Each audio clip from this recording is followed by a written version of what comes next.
All right guys, Daniel the Adjuster here on top of another roof the day after July 4th. Yep, only one day break before we get going again.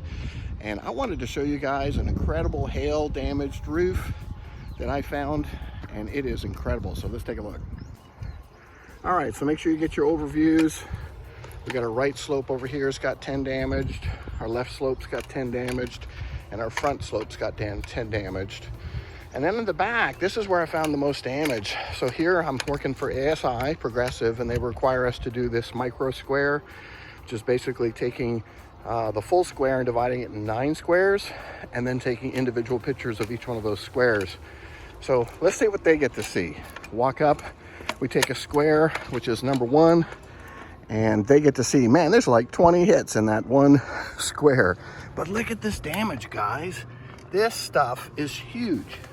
Look at this. What I do typically is I try to put my tape measure down to give them an idea of what we're looking at.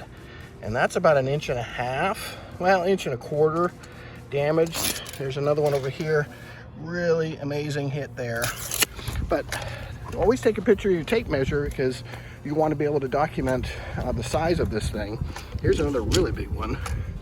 Look at that one, about 1 inch and a bit.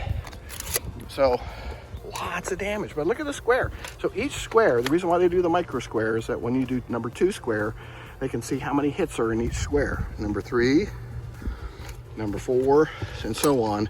They want to be able to see how many hits are in each square. There's no problem about finding 10 or more in this roof system. There's so much damage on this roof. Also, the gutters got hammered. All your perimeter screens got damaged. Just crazy. So I just wanted to show you guys a quick roof there. A little cloudy day, but beautiful. It's not as hot as it could be. It's going to warm up, but this is 8 o'clock in the morning. So I'm out here trying to get my claims done for the morning and back into the air conditioning to write the reports. So Daniel the Adjuster, we'll see you on the next one. Bye-bye.